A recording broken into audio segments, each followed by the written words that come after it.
welcome along to the RTÉ Soccer Podcast. I'm Raf Diallo alongside Rob Wright of RTÉ Sport Online this week. We've also got Keith Treacy and Conan Byrne, and it's a busy one today. We've got a lot of transfers to talk about involving Ireland players on the move, some going to the continent, some coming from the continent, and a lot of them starting with the letter C.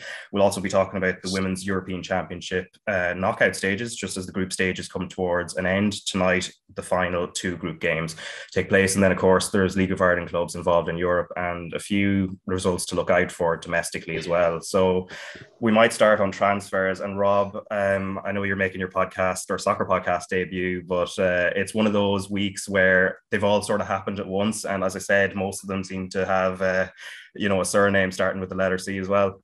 Yeah, I mean, Nathan Collins is probably the biggest eye grabber because of the fee, 20.5 million, which beats out Robbie Keane to Liverpool. So hopefully he's more of a success than Robbie was at Liverpool. But yeah, I mean, that's a real vote of confidence in Collins. And I think, it was expected. He's really, really been impressive for Burnley, made a great impression for Ireland, and it's probably justifiable. Going the other way then is Josh Cullen. So he's coming into Burnley, which, I mean, that's another great vote of confidence to have a player like Vincent Kompany bring you from one club to another. That's there's a lot going on there. He's got to be highly rated. He's going to be building the team around him, and the fact that he signed as well, Luke McNally, is a good sign for Irish players, because at Burnley they are in a lot of financial trouble. They've had their leverage buyout, they've suffered relegation, and the two players that they have spent their transfer budget on have been Cullen and McNally. And then the other one, of course, is Aaron Connolly going to Venezia, which I don't think too many people saw coming, but I think probably could be a good move for the player. He needs a bit of a kickstart. He burst onto the scene with Brighton, and it hasn't really happened for him since domestically. He had that loan season at Middlesbrough where it didn't really kick off. So a move to Serie B, it's a beautiful part of the world, Venice. If nothing else, he'll have some nice views while he's having his dinner. It's a good move for him, I think. He's a lot to prove, but it's a good place to restart. Yeah, let's start with Nathan Collins. So, as you said, an Irish record, £20.5 million is the mooted fee. And Keith, we were talking about him a few weeks ago, just off the back of the international break when when he shone for Ireland. Obviously, he scored that brilliant goal, but also defensively, he really made a mark, and it seems to have become sort of our lead centre back in the space of 2 or 3 games. Now, for Wolves, obviously they play a back three, so it's sort of a perfect club for him, right in the middle of the Premier League, and also, as you said, tactically, it seems to suit him in terms of jumping between the internationals with Ireland and then also a club level. I think you're spot on, Raf. I think it's going to be a really good move. And we talk about Nathan Collins scoring that goal against the Ukraine, a brilliant dribble and finish, but that's not the reason he's been bought. Obviously, he done that. People have seen he has a little bit of talent. He can step in and do these things. But the reason Wolves have bought him is because he can defend properly. And when you look at Bruno Lage's team, they do not concede an awful lot of goals. They don't score an awful lot of goals, but they don't concede an awful lot of goals. And that is the backbone to their success. So they will try to embed him into the back three really, really quickly. And the good thing for us, with looking at it with Irish eyes, they're going to play a back three similar to Ireland. So you would think that it's going to be not seamless, but if he does get in there, he's going to be playing the Irish way. So he'll be able to come from there into the Irish squad, which not a lot of Irish players do. So 20 million, it's a big fee, but he's a young lad and it's a Premier League fee. So look, I think it's going to be a good move. Like I say, he won't have to invent too much there from Wolves. Wolves will try and build up from other areas of the pitch. But I think it's a match made in heaven. I really do. It was his first full season in the Premier League, and although they were relegated with Burnley, like Rob said, he really did stand out, and his Irish performances on top of that as well have let people see that he can play in the Premier League level and he can play on the international scene as well. And let's not forget the first, I think it was against Armenia, the first game, he a couple of dodgy passes in the first 10 minutes, and he was on a knife edge. I was doing commentary on the game and I was thinking, which way is he going to go? Is he going to stand up or is he going to go into his shell here? And he didn't. He stood up to it, and the 2 games against Ukraine, he was outstanding as well. So yeah, fair play to him, and I'm really looking to see how he does now under a very defensive minded Bruno Lage, how he progresses. Yeah, and Conan, given the fee, obviously there's not much Collins can do about that, but it's also a sort of vote of confidence in him as well. And you'd imagine when a club like Wolves are spending that level of money, okay, maybe 20.5 million in the modern day, maybe it's not it's not actually massive now when you think about it. But putting, investing that amount in a young player, there's a good chance he'll probably be slotted straight into the team. Oh yeah, absolutely. And being given the number 4 shirt as well kind of proves that they see him as a long-term defender at Wolves. Like, obviously he's going to be in with experienced players like Conor Cody and Max Kilman in beside him, which is only going to help him as well. 2 players in front of him, and Ruben Neves and João Moutinho too. So they're players that he can pass the ball into midfield, that they're going to hold on to it and create chances further up the field for Wolves. So I think, as Keith said, I think it's a match made in heaven, and I'm looking forward to seeing how he gets on. There's a lot of talk maybe that he is Wolves kind of a bit low, in terms of Premier League status, is a bit low for Nathan Collins. I think there's potential there for him to be signed by a bigger club, but I think he needs to see how he gets on at Wolverhampton Wanderers first. And as Keith says, I think he'll do a good job. Yeah, and I think Wolves, given the the connection they have, obviously, with Cristiano Ronaldo's agent Jorge Mendes and Gestifoot, they're generally kind of a safe Premier League bet. They seem to be in relatively challenging for Europa League, Europa Conference League, even sometimes in that race for the Champions League at points in the season. So it's a relatively good step. Conor Ronan, Keith, is still there, and from the reports, Bruno Lage seems to be giving him a chance, at least in pre-season. I'd imagine he'll still end up going out on loan before the end of the transfer window. But what do you make of his situation? Because he did really well at St Mirren last season. Yeah, he did do well at St Mirren. I know he's played a couple of games in the build up to the season this year, but I think he'll go back out on loan. I think he'll, there's so much pedigree in that Wolves side, and like I said, they build their success on not conceding a lot of goals. So when they score, when they get chances, they really do need to hit the back of the net, and I don't think he's quite trusted just yet in that. In Bruno Lage's eyes. So I think another season out on loan for Ronan Curtis. But look, it's not the be all and end all. To knock it into a Wolves team is not the end of the world. They are a very, very talented bunch. It's a really tight squad as well. And some of the names that Conan rattled off there, Ruben Neves, João Moutinho, some super players to be getting in and around. And just training in that environment will be brilliant for him. But if he goes out on loan, he really needs to hit the ground running and show people what he can do. Yeah, and Keith, a few weeks ago, I think you were talking about sort of Burnley style play. Obviously, Vincent Kompany's going to try and change that, but there, as you said at the time, I think there's whether it comes from pressure from the stands, they like to be a little bit direct, and it's going to be interesting now how Josh Cullen, who is moving from Anderlecht, is going to slot in there. And Conan, in terms of the move, I mean, he did really well at Anderlecht. I was talking to him in December, just about that kind of first 12 months he'd had there, and really seemed to enjoy it, really seemed to slot in. Vincent Kompany was a great manager for him. A move to the Championship, obviously the fact that he's moving to a club where, it's a manager he's just worked with as well, he will be slotted straight into the first team. But do you think maybe, how would you have seen it? Would you have rather he stayed in Anderlecht or somewhere abroad, or do you feel the Championship's actually a good level for him? Yeah, there's two ways to look at that. Obviously, he's not playing at the highest possible standard he can play at in terms of the top domestic league in Belgium, which is probably on a par with the Championship. But having said that, they have 2 midfield players from last year, Josh Brownhill and Ashley Westwood, that really, really work hard, and they're kind of epitomises what Championship clubs look for in players, is that work rate, determination, grit, energy. 2 similar players. I know Josh Brownhill, he was probably one of the top players who made those interceptions in the Premier League last year. So he'll be vital for Burnley trying to win the ball back in the Championship. But Josh Cullen has that presence about him, that very, very good on the ball. He sees a pass. He'll dictate play, unlike the other 2 lads that I just mentioned. So I think it is a match made in heaven in terms of Vincent Kompany. I did mention when he got the job, I put up on Twitter, if he does rate Josh Cullen, he'll take him with him. So obviously he does rate him really, really highly. And I expect big things from Josh Cullen this year.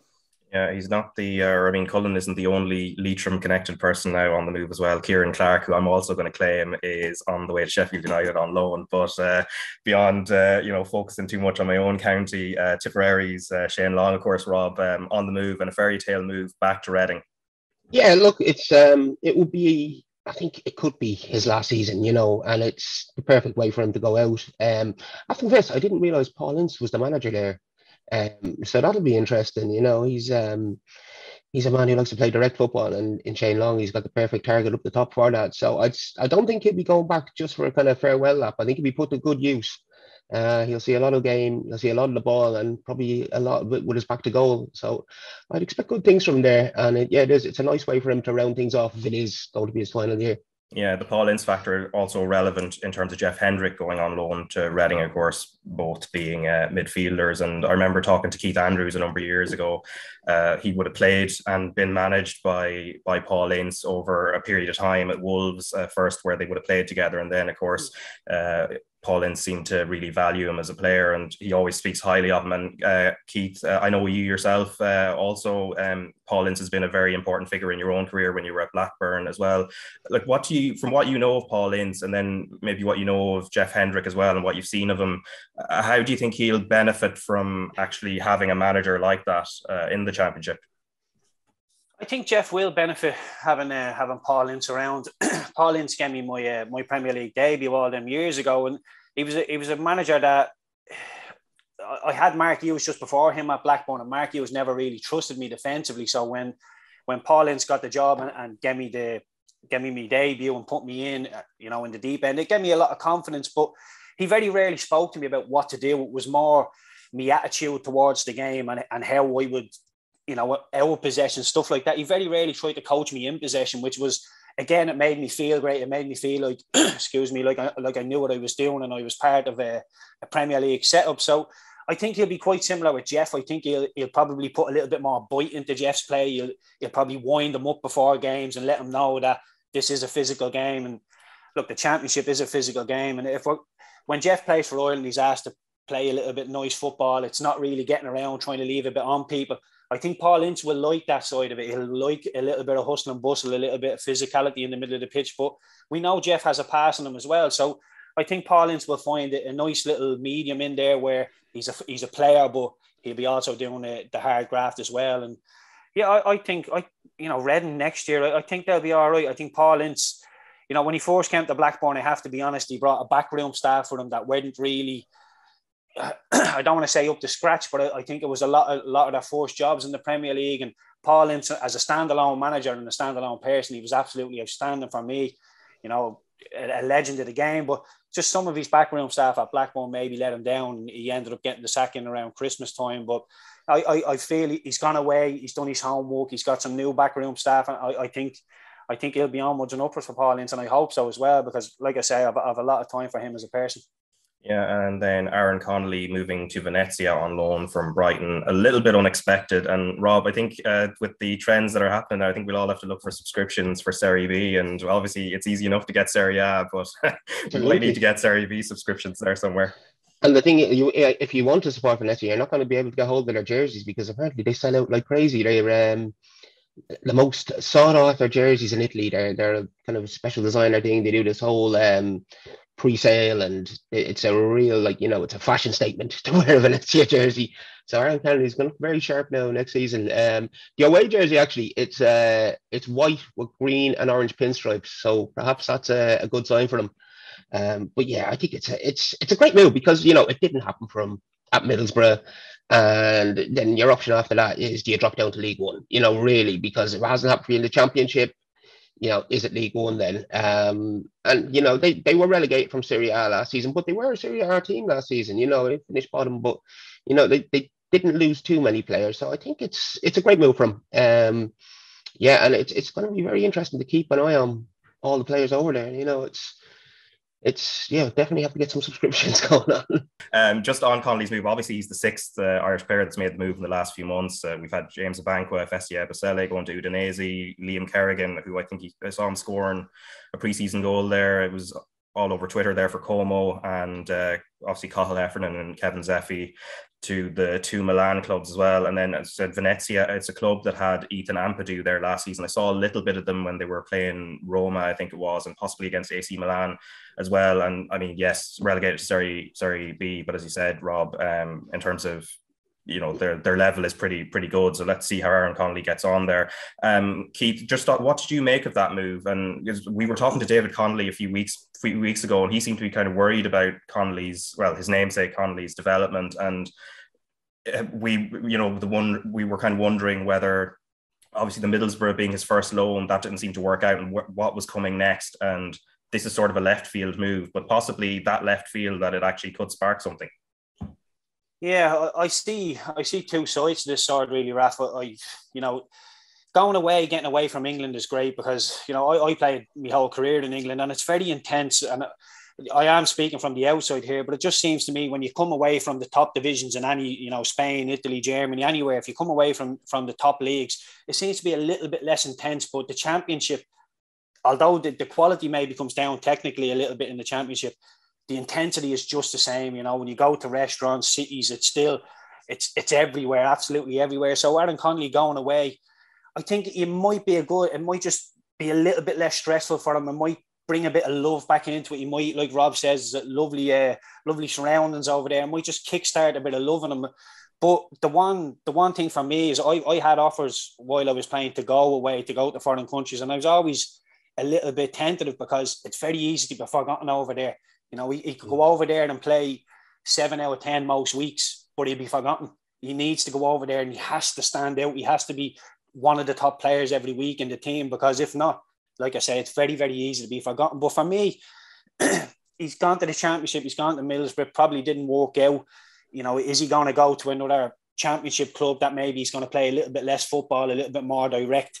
That's probably not what Aaron Connolly wants when you think he's a Brighton player at heart. So he's bred under Graham Potter. So, to go away, I think could be a good thing. But like I say, it's going to be down to him now. I would be putting the ball firmly in his court and say, Aaron, this can go both ways. You're at a junction in your career now where you really need to hit the accelerator. And like I say, this could go both ways. So it's a big, big 12 months coming up for Aaron Connolly. And for me and for Ireland, I hope it goes well. I hope he gets his head down and really powers forward.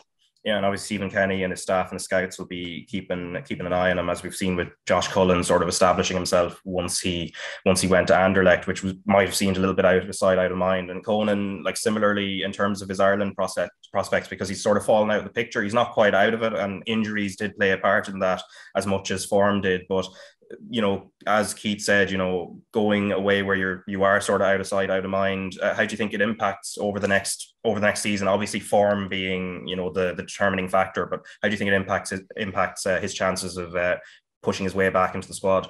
Yeah, I think as Keith said, he needs to hit the ground running. I think he's only got 7 senior goals in his career over the last number of years, and for a striker, I suppose that's not really good enough, especially for international football. And he's come in, and he's when he first came into the senior setup, he was doing quite well. And then it seemed to not work hard enough in the games. And Stephen Kenny was getting frustrated with him, taking him off, not playing him. So yeah, I do think the move is big, but it is a big move for him, considering that he's packing up, he's moving abroad to a different country, a new language, new culture. It'll be a whole new experience to him. So even off the pitch, how he will take to that? Is he mature enough now to be able to at 22 years of age to do that on his own? But it's what he does on the pitch that Stephen Kenny will be looking at closely. And as I said, 7 goals over his senior career. The brace against Spurs is probably the top moment, but since that, it's dipped completely, massively. And he'll need to regain some sort of confidence in Serie B next season. Yeah, so in terms of transfers, that's sort of the main ones. There are a few more League of Ireland related ones, but we'll talk about those a little bit later on when we talk about the clubs obviously involved in Europe, and then some of the domestic games that stood out over the last few days. But the Women's European Championship is ongoing. We are just coming towards the end of the group stage tonight. There are a few games on RTÉ Television and the RTÉ Player, and obviously the 2 games are simultaneous, given that they're final group games in Group D. So Iceland against France at 8 o'clock, and also Italy and Belgium at the same time. And France are through to the knockout stage, where they're going to be playing the Netherlands, and that's going to be a game to watch. We'll talk about that very, very shortly. And then the decisive factor then is to see whether it's Iceland, Italy, or Belgium joining them. But Rob, when you look at the lineup for the quarterfinals now, England versus Spain, and then Sweden against one of those 3 teams I mentioned, Iceland, Belgium, Italy, Germany against Austria, and then France against Netherlands, it does look like, at least on paper, and games aren't played on paper, but you'd kind of think Sweden on one side of the draw and Germany are definitely true, and then you've 2 massive games then on both sides of the draw. Yeah, I mean, I'll be honest. I have a sneaking suspicion for Netherlands for the whole thing now. I saw them play Portugal, and I mean, aside from the fact that it was probably the best game of football I've seen the last, well, all summer anyway. They looked so good. You know, they went into an early lead. They got pegged back by a team they wouldn't have expected to peg them back. You know, 2-0, 2-1 down, missed a penalty, and then went on to win 3-2 with a winning goal. That's as good as anything you'll see. Like they're coming in as the defending champions, but slightly under the radar. They're not really getting much of a. No one's giving them much of a chance of going through. You look at the odds, even. You know, I think they're 11-1 to win the tournament, which, you know, for the defending champions in the quarterfinal, it's crazy. I think.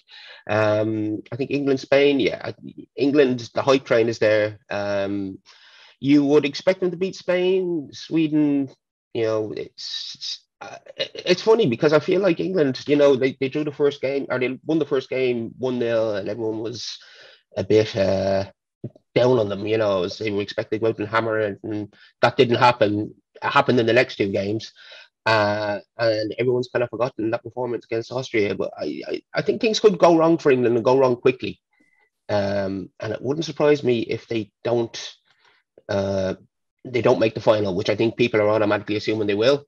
So, I mean, Netherlands, France would be the game to watch for me. I'm really looking forward to that one. But yeah, I have a sneaking suspicion about Netherlands. Yeah, let's listen to Lisa Fallon and Ireland manager Vera Pauw. They were on punditry duty on Saturday, and this is on England versus Spain, which I think obviously because of the England factor and how they started, as you said, the group stage, especially the Norway game, which sort of came out of nowhere in terms of the actual final score, and then obviously they brushed past Northern Ireland as well. They are coming into this game against Spain as favourites. So let's listen to what they had to say. It will be interesting. Everybody will think that they have no chance, but you never know how a game develops. And they will get more space against England. But yeah, England is at this moment by far the best team with the most complete qualities, the most complete football. We'll see. Lisa, would you give them a chance against the English? What I think is really interesting about Spain and England is that I don't think either teams have really had to defend yet.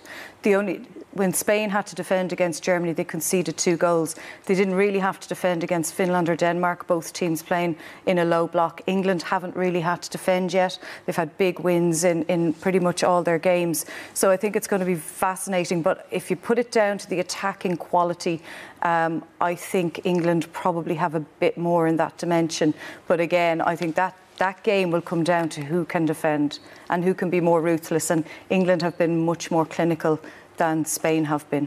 Well, that's all to come next Wednesday with, of course, Germany playing Austria also in their quarterfinal. All right, so that is Ireland manager Vera Pauw and also coach and analyst Lisa Fallon, who were on punditry duty. That was after England and Spain both made their way through. As you said, and what they made, the point they made there, Rob, in terms of, Spain have been playing teams that play in a low block, and they've struggled to score goals, but they're also missing one of the best players in the world in Alexia Putellas, and then also their most experienced striker, Jennifer Hermoso, also missed out through injury. But added to that, of course, England aren't going to be sitting back in a low block, obviously as hosts, but also with the quality they have, and that just makes it a little bit more intriguing.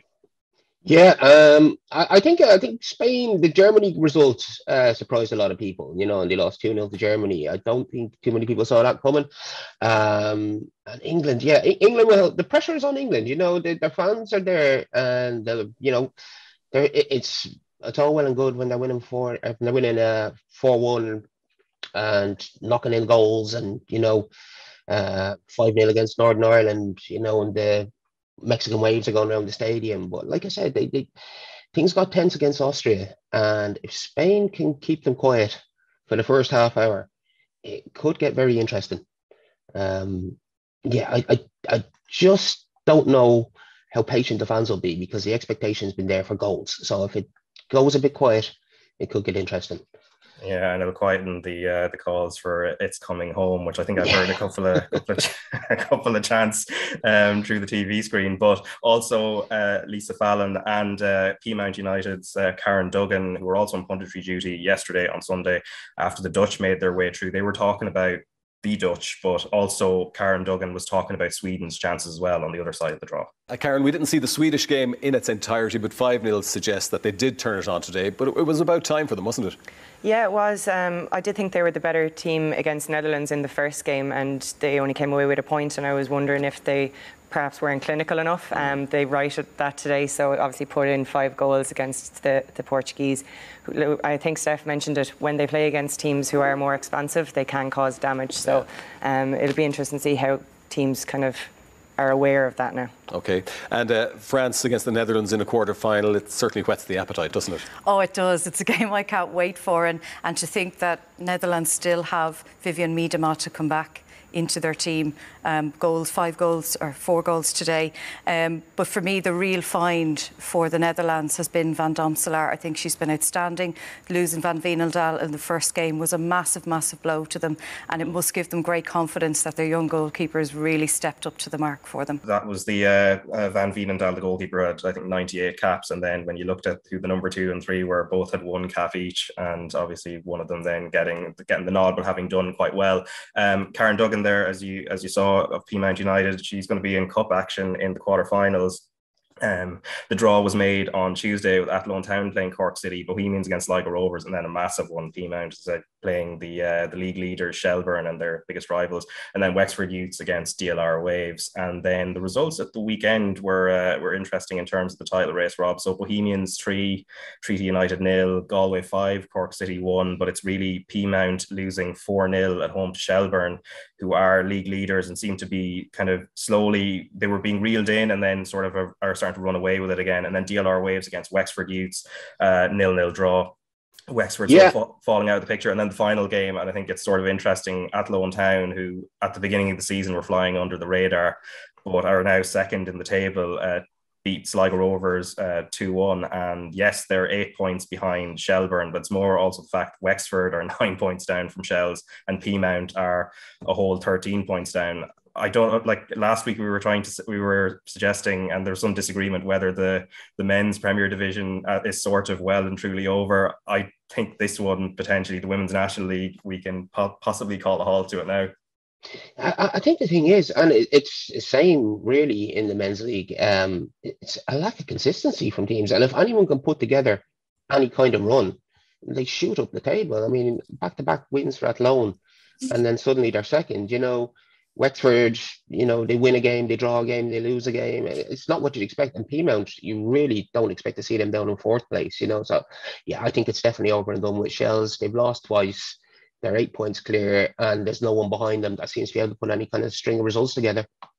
Yeah, so it looks like they're odds on for another title. And of course, they're going to be in European action next month as well in the Champions League qualifiers. But speaking of Champions League qualifiers, also in the men's game, Shamrock Rovers at Ludogorets for their first leg, live on RTÉ2 on Tuesday from 6:30 p.m. Conan, the first leg, it was a really professional job, the first round, when they were playing Hibernians of Malta, winning 3-0 at home, doing really well, and then going away, and they never really looked in trouble. So the only thing now, obviously, as you step up through the qualifiers, the challenge gets bigger, and Ludogorets are a team with a lot of European experience. They are, and they've also started back their league campaign recently over the last number of weeks and got off to 3-0 away win and a 2-0 home win, and that seems to be the way they go. They score a lot of goals and they don't concede many. So that's going to be an interesting scenario now for Shamrock Rovers coming into the game. They'll have to be on the lookout, obviously, for the Cypriot international, Pira Sotiru, wonderful goal scorer, 17 goals and 20 starts last season. So he'll be their main man up top that they'll have to look at very, very closely. But I think Shamrock Rovers themselves, as you said, Raf, they put in a very, very professional performance against Hibernians last week. The home result was fantastic. 3-0 win, could have been a lot more. I know Hibernians came into it in the second half. Probably should have got a goal. And I can't remember his name. The striker went through one-on-one and put it wide. But having said that, the away leg, I thought they were absolutely fantastic. They could have nicked another goal. I think there was another gear that they could have gone into. But the fact that they were playing in such immense heat, that they didn't have to get into that second or third gear. So they were just very, very comfortable. I thought Dylan Watts was outstanding in the middle of the park. I think European games really suit him and his style of play. Rory Gaffney is a willing runner. I think that's what they were trying to do. They were just making putting balls into the channels for him to run onto and to upset the defenders with his pace and power, which worked really, really well. So I wouldn't rule Shamrock Rovers out of this game, Rafa, if I'm being totally honest. I think that they've, I think we've been looking at Ludogorets over the last number of years, and they've got 4 Europa League group stages, 1 Champions League group stages. And that Champions League group stages was back 7 years ago. So it's going to be different players that they have signed since then. But yeah, they have danger men. They have Uruguayan, an Argentinian, Teixeira, who's very, very good. And also Alex Santana is Brazilian, and he's an excellent goal scoring midfielder. So they'll have to keep an eye on obviously the danger players. But I think in wide areas, I think that's where the way Shamrock Rovers play, they can be very, very effective. And obviously with Jack Byrne back, I think that's a huge plus for any side. Yeah, most definitely. And as you mentioned a few of the names in the Ludogorets team. I think they have about 9 players with international caps, regardless of whichever country it is. As you mentioned, Sotiru, the Cypriot up front. But you mentioned Jack Byrne, obviously Keith, in these type of games. We saw him at the end of the second leg in Malta last week, and you almost felt another gear went up in terms of movement and play on the ball. And he's going to be vital now over these next 2 legs, and the fact that he's just come back in time. Yeah, of course he will. We all know how good Jack is, having cut his teeth at Manchester City. He just plays in them holes all the time, and every player knows when you're going to try and press a ball and there's somebody behind you constantly making angles off you, it just makes your job so much harder because you don't know where you can apply the pressure, how to apply the pressure, because he's just making angles all the time. And when the ball does get into him, he plays on the half turn, and he's more than capable of having a dribble, playing somebody through, or going and having a shot himself. So he is a danger man. But I would echo what Conan says. Ludogorets, they do have a European pedigree. They are a very, very decent side, but they're only 2 games into their league. So there's every chance that if Rovers can go over there, get a decent result away, do some sort of job on them at home, whether it's a 1-0 win, just nick something at home and then go over there, make it horrible, make it edgy, see what you can do. But I would echo what Conan says. I think Rovers, although Ludogorets are favourites, I don't think you can get away from that. Ludogorets are favourites, especially over 2 legs. But I wouldn't be totally dead set against Rovers not getting anything. I think they have more than half a chance. Yeah, and obviously they have the fallback of the Europa Conference League, and we'll hope if they end up falling into that, whether it's this round or a subsequent future round, they'll hope to go a little bit further in that. But in terms, we were talking, as Keith said there, the first leg, obviously you're going to have to try and grind out a result, Conan, and then see what happens in the second leg. So how do you think Stephen Bradley's going to set up, especially for that first leg, where they're going to be under pressure, and it's a question of just trying to soak up as much of it, and then maybe see, can you nick something on the break as well? Yeah, absolutely. I think Roberto Lopez will be key in the back 3, as well as the 2 sitting midfielders, probably going to be Gary O'Neill and Chris McCann, possibly with his experience. So yeah, it's going to be very compact. They're going to need to be that way away from home. Again, they're going to be playing in immense heat as well. So it's all about trying to reserve as much energy as you can and use counter-attack, because they counter-attack really, really well. They don't have much pace in the team, but in Rory Gaffney and Aaron Green, they do. Those 2 players do have it. And if Jack Byrne does play some part in the game, his creativity will be key in those counter-attacking situations. So I think it's very, very important that they play compact in Bulgaria on tomorrow night, and hopefully they come away with a positive draw. Now, we said this plenty of times before. Myself and Keith were over in Minsk when we played there. We got a great 1-1 draw, and we were beaten at home. Same a couple of years ago, Legia Warsaw, we got a fantastic draw, 1-1 away, and then we were beaten comprehensively at home. So it's not the be all and end all if they get a positive result. It's all about the game over the 2 legs, and not to be carried away by a good result tomorrow, because it's important that they do the job then at home.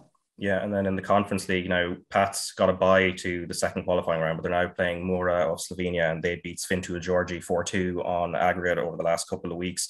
They're the seeded team, Pats are not. They also won the Slovenian league the season before last. So, and they have some limited European experience, but limited also in the sense they beat Spurs last season, Conan. So they're not completely, Europe isn't completely alien to them, and they also had the experience of playing Vitesse Arnhem and Stade Rennes, two pretty good clubs on the European scene. So for the challenge for Pats, Conan, they've been so inconsistent this season. Obviously, a lot of young players, but they just haven't been able. It sort of mirrors Bohemians a bit, except maybe they've had a few better runs. But how do you think they'll? How do you think they go into this game now against a team with that sort of level of European experience that we just talked about? Yeah, similarly to Shamrock Rovers' chances and Ludogorets, I obviously think Mura are a good side. Just looking at their recent form, they haven't kept a clean sheet in 14 games. So they obviously their defense isn't particularly strong, but they do score goals. So it's going to be a very interesting setup to see how they get on. Interestingly enough, you mentioned that they won the league, and their league winning manager was Ince, who's manager of Ludogorets now. I saw that. So that's a little combination between the two sides, but. Yeah, as you said, they were beaten by they beat Spurs in the Europa Conference League last year, but they lost the other 5 games, as you mentioned, to Stade Rennes and I can't remember the other team. Vitesse Arnhem. Vitesse Arnhem. So I think you can only look at those games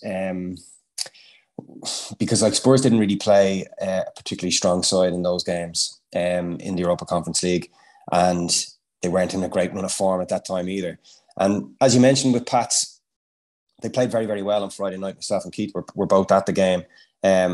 Bit sloppy in terms of the concession of their goal, and probably we'll get into that later on. But in terms of the European experience, they don't have many players that have played. They've brought in a right back area. They've struggled in that area all seasons, and they've brought in a player that used to play for Bolton Wanderers, Harry Brockbank. It's going to be his first taste of European action, but I thought he was really, really good the other night. They brought in Serge Atakai as well.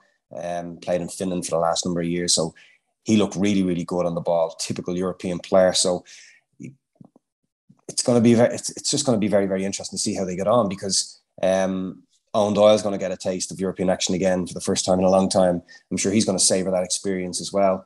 And when you have Chris Forrester doing what he does, you're always going to have a chance. So I feel Pats have more of a chance than Shamrock Rovers, but it's going to be difficult. Yeah, and Sligo Rovers, of course, in very dramatic circumstances against Ballatown last week, winning on penalties, having won the first leg and then being pegged back in second, and then they get Motherwell. And Rob, in a way, I think it's probably fair to say can we really say they're playing in Europe, given they're only playing clubs in like post-Brexit Britain?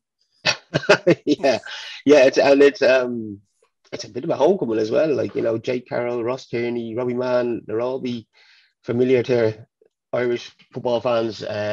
So it's a shame in a way, because it's not like, you're guaranteed a big, huge crowd from getting Motherwell. Now, if they could, they would have brought a lot more supporters, but because the showground's the size of it, they're only getting 300 tickets. So, I mean, it would be a sellout regardless.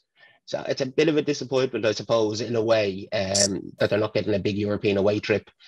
But it's a very interesting time, because it's Motherwell, they're not unbeatable.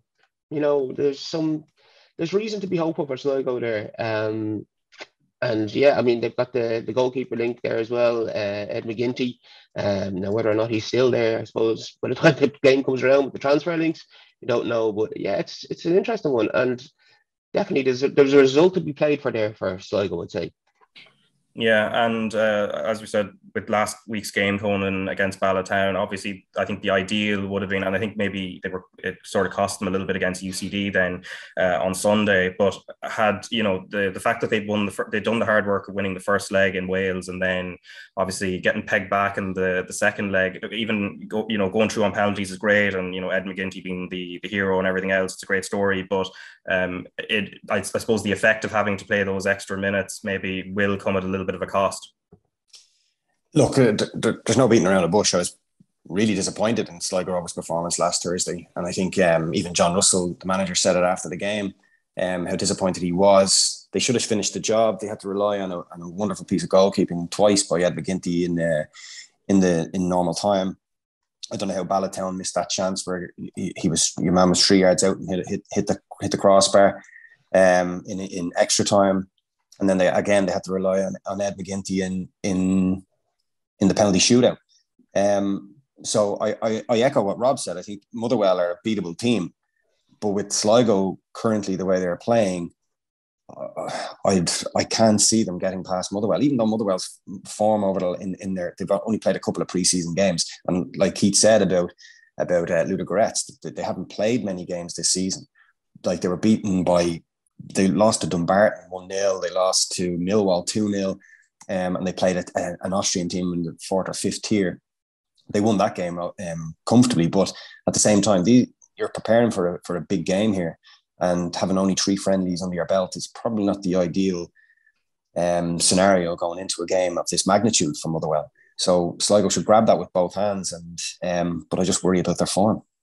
Yeah, as I said, there's a few things in their favour if they can grab the opportunity. So Keith, looking at that tie against Motherwell, who were 5th in the Scottish Premiership last season, but obviously not doing well in pre-season this time, how do you think Sligo Rovers will do? I think they could get through. I see, I don't think there's a surprise either way. If Motherwell go and win 2-1 or Sligo win 2-1 the other way, I don't think it'll be a surprise. I think it's a fairly even game. Having said that, if I'm Johnny Russell and I'm looking at the Sligo team, I would be emphasising that we're a little bit further down the line in terms of our season, in terms of fitness, in terms of sharpness. So I would be trying to drum in that we're fitter than them, we're stronger than them, and we can be more physical than them. Because I think if you bring it down to just a football game, it's a very, very even game. But like I say, I think Sligo are a little bit further down the physical track now, being with their season started. So I would make it a really high tempo game. Every time the ball goes out, our player goes dead, I'd keep him moving. I wouldn't stop it. I'd just try and keep Motherwell moving, because like Conan says, they haven't played a lot of games. So I try and wear the legs out and put them under as much pressure as possible. Never turn down an opportunity to put the ball into the box, because once them legs start getting tired and people are facing their own goals, silly things start happening at even the highest level. So for me, put them under constant pressure and just see how they deal with it. And for Sligo, just run them into the ground, make it a really high physical, high output game, and see if Motherwell can stick with them. Yeah, and there'll be, as Rob said, there's a few familiar names in that Motherwell squad. Ross Tierney, of course, who moved over from Bowes in January. And then Jay Carroll, of course, was mentioned too. Conan, you'd know him pretty well as well from his time at Pats. Yes, yeah. Well, he was only there for a couple of. I think he signed for his club in 2013. So I was only at the club for a couple of weeks before he left. But you could see the talent that he had even back then. I'm sure he probably would have liked to have kicked on a little bit in those early years. But look, he's playing SPL now and he's doing really, really well. So I'm not going to wish him best of luck though. Fair enough. And Keith, he was up. I know Jay Carroll was at Belvedere as well. I know he was sort of maybe a few years below you, but would you have come across him when he was coming through? No, I never came across him. I just put my head down and went over across the water and forgot about everybody else. So, no, I never came across him, sadly. Yeah, that's a nice honesty there anyway. I was going to give you a 2-minute spiel of a great player and all this, but I'll just be honest. But in terms of actual tips that you did give a few weeks ago, which is, I suppose, a nice segue now, connected to Sligo, because of course they lost to UCD on Sunday, which kind of came out of nowhere, a 2-0 defeat. And Keith, you had tipped UCD to potentially stay up. You'd looked at them and you'd seen enough there that, if they can sort of pick up results, which they hadn't been for the last few weeks, but now suddenly a win and they're level on points with Finn Harps and in with a great chance of getting into that relegation playoff spot now.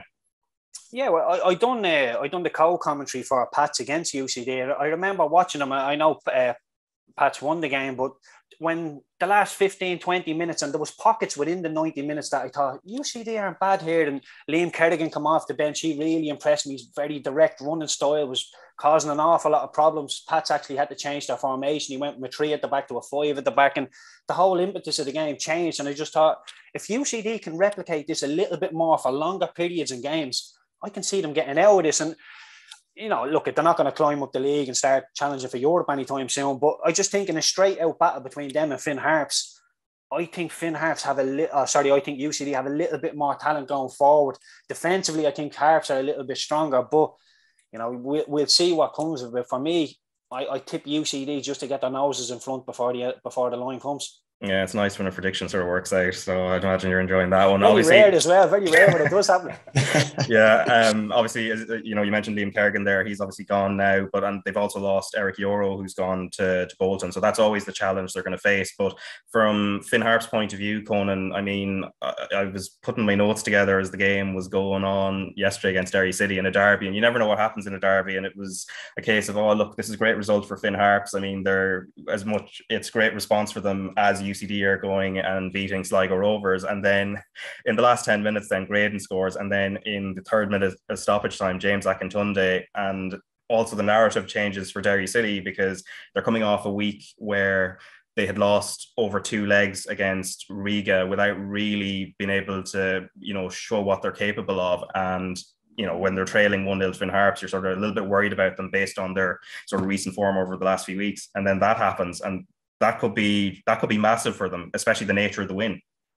Yeah, I was very worried about them yesterday at Derry City when I was watching, especially when they went 1-0 down. They seemed to be lacking creativity. They were rushing everything. They were trying to get the ball into the box when it didn't need to be. They were crossing when they didn't want to cross, and they were crossing when they shouldn't have, and they should have been crossing when they didn't. So yeah, I was very disappointed with Derry City for the first 60 minutes of the game yesterday. And then Finn Harps decided to sit back and entice Derry City onto them. And as you say, in the last couple of minutes, like it all just worked out so well for them, like you said, Raf, because their new player gets his goal, so confidence will be up for Ryan Graydon. Great signing from Longford Town. But Derry City, as they've shown time and time again this season, 5 times out of 6 they've won games 2-1, and each of those games they've scored in injury time. And the other goal they scored against Finn Harps in Ballybuffet was in the 88th minute as well. So they're used to scoring late goals, especially when games are locked at one apiece. And when balls goes into the box and you have James Akintunde hanging the way he did for that fantastic headed finish above Rob Slevin, who I thought was magnificent in the game. It just shows you just can't allow that to happen if you're Finn Harps, especially when you're down the bottom of the table. I was surprised at the changes Ollie Horgan made. He took off Ryan Connolly in the 60th minute, Barry McNamee as well, and it was that it changed the dynamic of the game completely when those players went off. I kind of gave out last week when I was co-commentating on the Shelbourne Finn Harps game about Ryan Connolly. Thought his legs might have went a little bit towards the end of the game, but that didn't seem to be the case yesterday against Derry. And I thought he was very, very good in the game. But I'm not a manager. Ollie is. And he probably saw something that I didn't. But at the end of the day, Derry got the win, and it's a fantastic result for them. But a terrible result considering that UCD went and won in Sligo as well to be level on points with them now at the bottom of the table.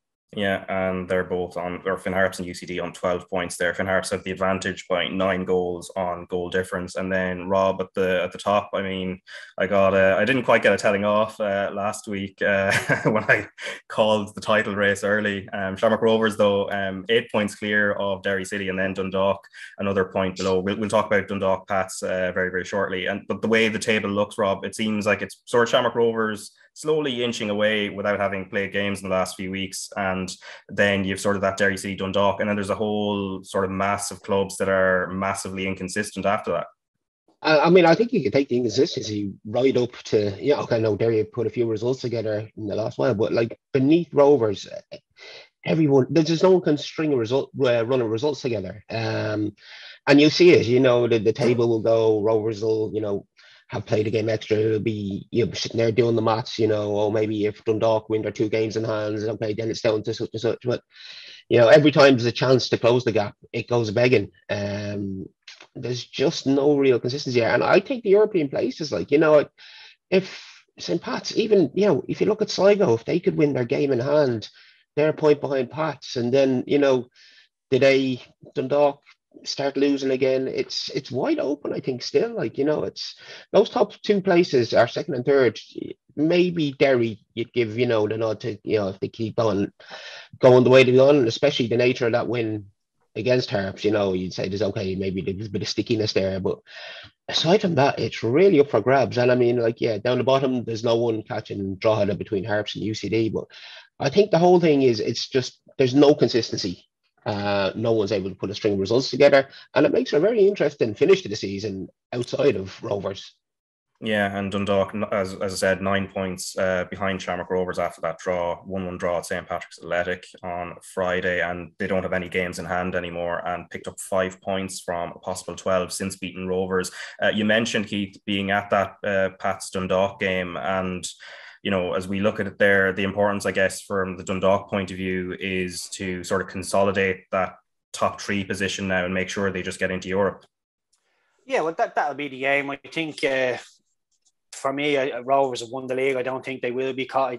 I'll call it, Raf, if you're not allowed to. I think Rovers will win it. But well, it's not that I wasn't allowed to. I think it was one of the lads who was on last week was James O'Toole, who's a regular on the podcast, sort of put a seed of doubt in my head and was kind of suggesting, you might be called. You never know what happens. And obviously, football is football. You never know, but.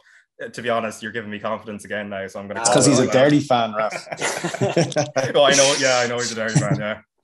No, I'd be very, very surprised if Rovers were caught. But to go back to Pats and Dundalk, I thought it was a really good game. I have to say, I thought Pats were very clever with how they went about trying to win the game of football, and I was a little bit disappointed in Dundalk. I think they only had 2 shots on goal over the 90 minutes, which is, you know, not great from a Stephen O'Donnell team. Stephen O'Donnell was very, very agitated on the line throughout, as was Paddy Craig as well.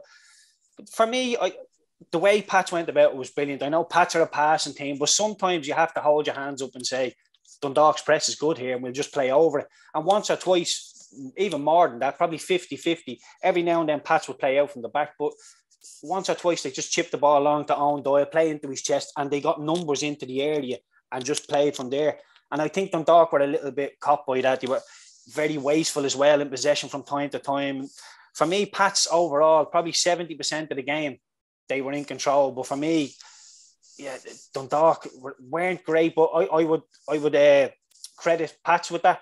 Tunde came off the bench, had a couple of chances he should have put away. The keeper made one. I think he made a decent save on one of them, and Tunde just really didn't have enough composure in front of goal. So on another day, Pats could have come out 3-1. 4-1 winners, but you know, to get a draw, I think Pats will feel it's a real opportunity missed, and Dundalk, I think, will just be happy to pack their bags and get out of there, because for me, they didn't play great, but it's a sign of a good team that, you know, you go there, you don't play well, and you come away with something.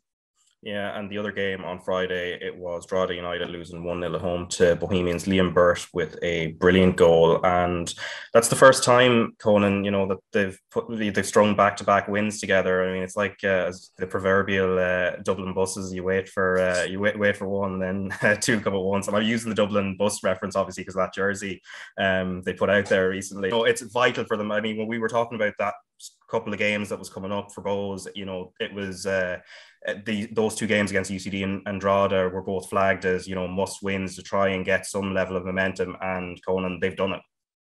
Yeah, and I think the clean sheet will please Keith Long most out of that victory, considering that they just don't keep them. I think it's 3 clean sheets in 15, 16 games. So, and Ty Grime between the sticks, and he's replacing James Talbot, who got injured obviously on international duty. He looked short of confidence in the opening couple of games, but thought he was very assured on Friday night and put in a very, very good performance. But I think the signings that Keith Long has made has been the most important. I think when he signed the likes of Josh Kerr, who's already becoming a fan favourite, John O'Sullivan as well, real leader, played a hell of a lot of his career in England.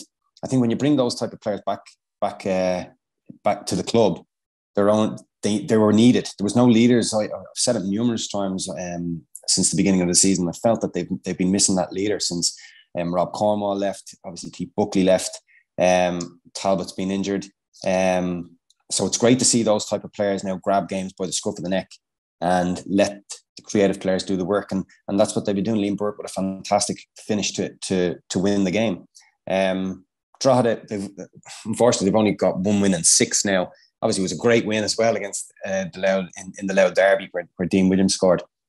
But back to the drawing board for Kevin Doherty now. He's safe. I think we can all agree that Finn Harps or UCD aren't going to catch Drogheda in 8th place. So it's all about consolidation now for Kevin Doherty and try and get back to winning ways shortly. Yeah, and since we recorded last week's podcast, Dawson Devoy's move to MK Dons was also confirmed for an undisclosed fee, and he's following Darragh Burns over. Manager Liam Manning. Obviously, the setup at MK Dons is, by all accounts, extremely good. We saw, Troy Parrott sort of thrive there as the season went on last season, and then I think Conor Coventry spent the second half of last season as well, where he had a lot of games. So, Keith, in terms of what the potential for Dawson Devoy now to get settled in and then sort of build from there. What do you expect? I expect him he has to go there. He has to start the pre-season. That'll be a jump because the levels are different than pre-season. It can be quite intense. But like you say, he's gone over there with Darragh Burns. There's a couple of Irish in the door already. So I'm sure there'll be people getting their arms around them and making them feel welcome. And I do expect big things, especially from Darragh Burns. I've seen him closely at Pats, and he's a player with wonderful ability and talent.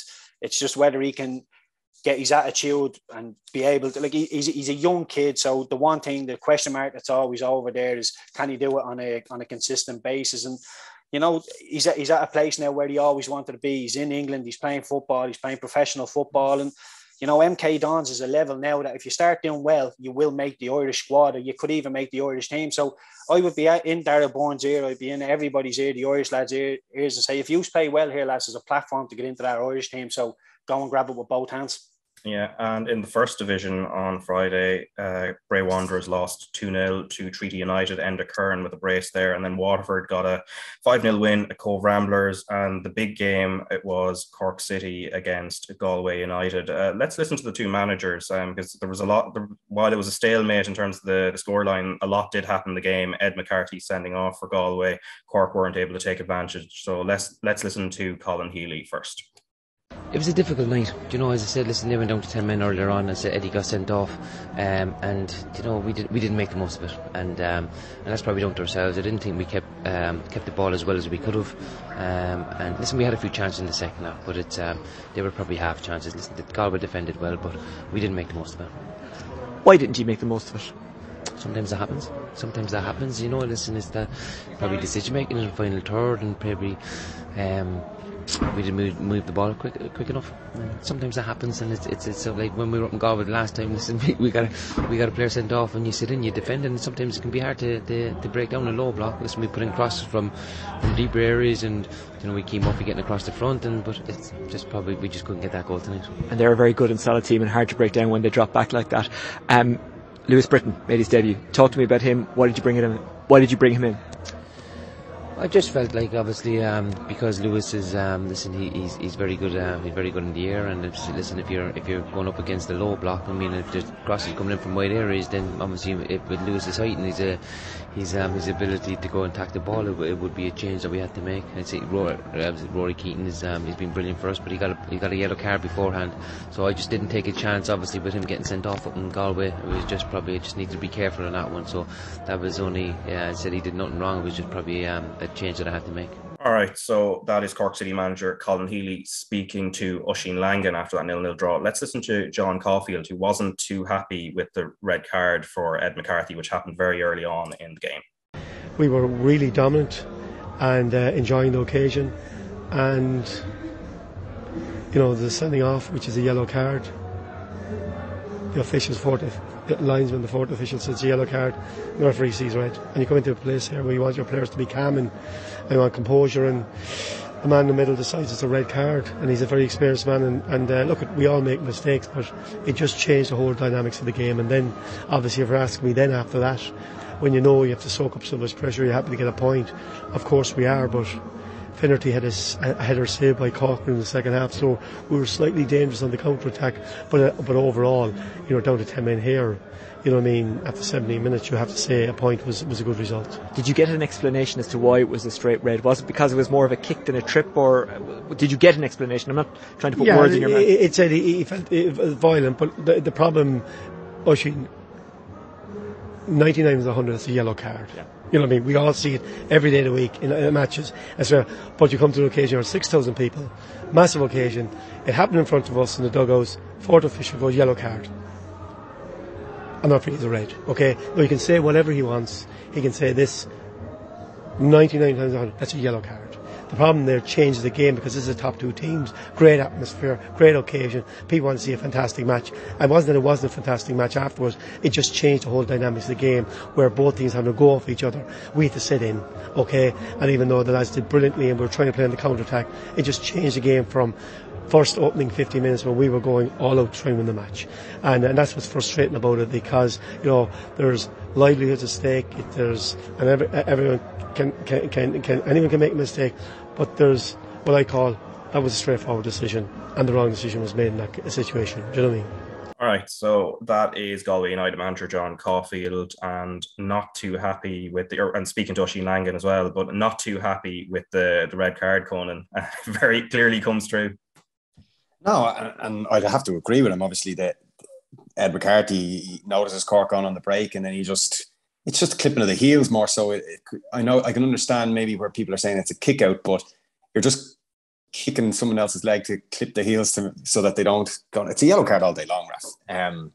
I'd be very frustrated like John Caulfield if I was in a position like him where my player after 13 minutes of a huge game like that was given a straight red card for an offence like that. So yeah, I'd be very, very disappointed as well. But I think the thing is, I think they managed the game very, very well from then on. Obviously, Stephen Walsh is naturally a left full, and he's playing up front this season and double figure with the amount of goals that he scored. So has the ability then to play a little bit deeper in a defensive role and be very, very effective that way. So I think that was really, really important. I think Conor O'Keefe at the back was really, really good as well. But Cork had the chances. I know Colin Healy said they had a couple of half chances. They had a really good chance. Keane Murphy had a great chance in the 88th minute when the ball was crossed in and he got in front of the defender and put a header into the side net. That was a huge chance to win the game. Can you imagine the roar of that was into the shed as well? Can you imagine the roar if that had went in? But all in all, I think, as John says, when you're down to 10 men after 13 minutes and to come away from Turner's Cross at a point, you're going to be happy with it. Yeah, and Oisin was asking Colin Healy there about the signings. Obviously, Lewis Britton, who had spent the first half of the season at Waterford and then now has signed permanently for Cork City. And then Rob Manley, who's also arrived at Galway. I mean, when we look at the dynamics of the table now, 1 point between them, Cork City having a game in hand on Galway. It's obviously in Cork's hands, but you never know what happens, in these type of leagues, especially with small margins like that. But how do you think those signings will impact both clubs now? Yeah, I don't think we can rule out Waterford either, Raf, because they've 9 wins from 11 games since Ian Morris left. I think that's a massive win down in Cove on Friday. They brought in Ua Tra from Charlton, a bit like Junior Quintana as well. He came in from Charlton's and he bagged 2 of the under 9 too. So I know that they're 9 points off the lead, but they're on some roll at the moment. But yeah, they've, like as you mentioned, Cork and Galway, the top two. Rob Manley wasn't doing too well at Bray Wanderers, but he has the form in the first division to score goals, and that's why John brought him in. I think he needed another striker to score those chances, considering that he is playing, as I mentioned, Stephen Walsh, a left back up front, albeit he is scoring goals. He lost Rory Keating obviously last year to their title rivals. So and then, as you mentioned, Lewis Britton scoring goals for Waterford, and Colin Healy thought that he'd be effective, and he's a tall centre forward. He's very, very good in the air, unlike the other Rory Keating and Keane Murphy that they have. So just another option for them.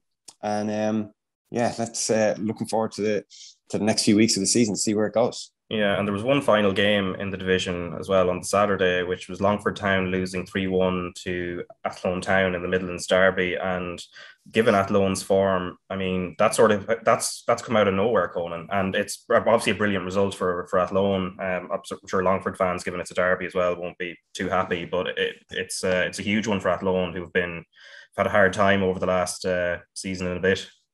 Yeah, especially in the Midlands Derby as well, considering how poorly they've got on. I think it's their first in 16, I think. But yeah, Thomas Alua with a wonderful bicycle kick to kick them off in early doors for the goal. But I thought Shane Barnes, overall captain on the night, I thought he was brilliant. His movement was fantastic. Thought he was really, really effective in that role as well. He was causing the Longford defenders a lot of problems. But Patrick Hickey, I thought the goalkeeper for Athlone, I thought he was man of the match, or player of the match. I thought he was absolutely outstanding in the game. And was kind of the tale of the two goalkeepers, really, with him being so effective. And Luke Dennison then, no communication for the second goal, and allowing Michael Barker to head back over his head. When a simple call would have been enough to claim it pretty easily. But great for Athlone to get off the mark in such an important game for them, but an abysmal result for Longford considering their promotion push themselves. Yeah, and before we go as well, just a story that I saw during the week was the end of St. James's Gate and all the kind of 120 years of history of the club, obviously founded in 1902, formerly in the league, founder members as well. And then their last stint in the first division was back between 1990 and 1996 as well. And they sort of ended up in the Leinster Senior League. But Conan, what did you make of, I suppose, not so much even their demise, but I mean, it's a lot of history going as well. It is a lot of history. Obviously, I was part of a club myself that, albeit not as the historical significance of St. James's Gate in Sporting Fingal when the clubs ended prematurely. And it's never nice, obviously, they've been playing in the Leinster Senior League for the last number of years, lovely grounds. And yeah, it's very, very sad to see a team like that has had this success that it's had over the last 120 years. It's very, very disappointing to see, and it's just unfortunate nobody could kind of step in there and keep the club running. That's the disappointing thing of it all. And I feel for the former players that have played for St. James's Gate, like in going back 10, 20, 30 years, because these are memories that you could always walk back in. Same with any club that you've played for. That once you go back into a ground, all the memories keep flooding back, and those memories now are going to be distant now. Yeah, and then just over the water before we go, Keith, I'm just looking at the transfer front over the last while. We've seen Manchester United bringing in Lisandro Martinez from Ajax. Chelsea have made a couple of moves with Koulibaly, who's obviously a very highly rated defender from Napoli over the last few years, and then Raheem Sterling coming in. So what have you made as sort of the chasing pack, so to speak, behind Liverpool and Manchester City, and just sort of the moves they've made? Obviously Arsenal have made a couple of signings too. Gabriel Jesus is an interesting one for them, and Spurs have been busy as well, back in Conte. Yeah, well, to be fair, like I would class myself as an Arsenal fan. I'm not a diehard by any stretch of the imagination, but for me, it pains me to say it, but I think Spurs have done excellent business, really, really good business. I think Conte and Spurs are going to be a real threat to the top four. I think we'll probably all agree that City and Liverpool will be first and second again next year. In what order, we don't know. We think Chelsea be there or thereabouts. Chelsea be thereabouts.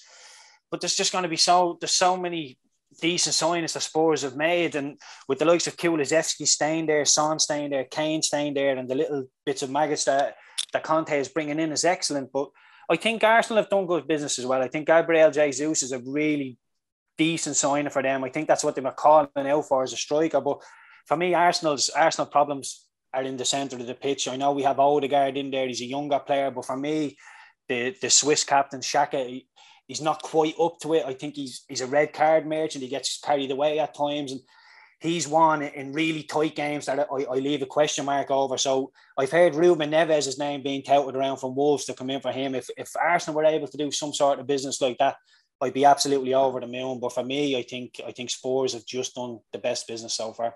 Yeah, I think Zinchenko has been talked about coming to Arsenal as well because of which would be a great, given his versatility, left back, can play kind of midfield. And it's a shame because I really like Tierney, but he just seems to be a little bit injury prone. He gets injured an awful lot, but every time he plays for Arsenal, he has a real desire and he runs through brick walls and he has that talent that you love to see driving up the wing. But you know, Zinchenko we've seen how good he is for Ukraine, even in the middle of the pitch. So, you know, if he was to come in and replace Xhaka as well, you know, that for me would be perfect. Yeah, which brings us to a close. If all fixtures, anyway, you can check them out on rte.ie/sport. And of course, the Shamrock Rovers game against Ludogorets on RT2 and the RT Player this week, if you want to check it out. And also all our fixtures in the Women's Euro 2022. So, Rob Wright, thanks a mil for coming on this week and joining me.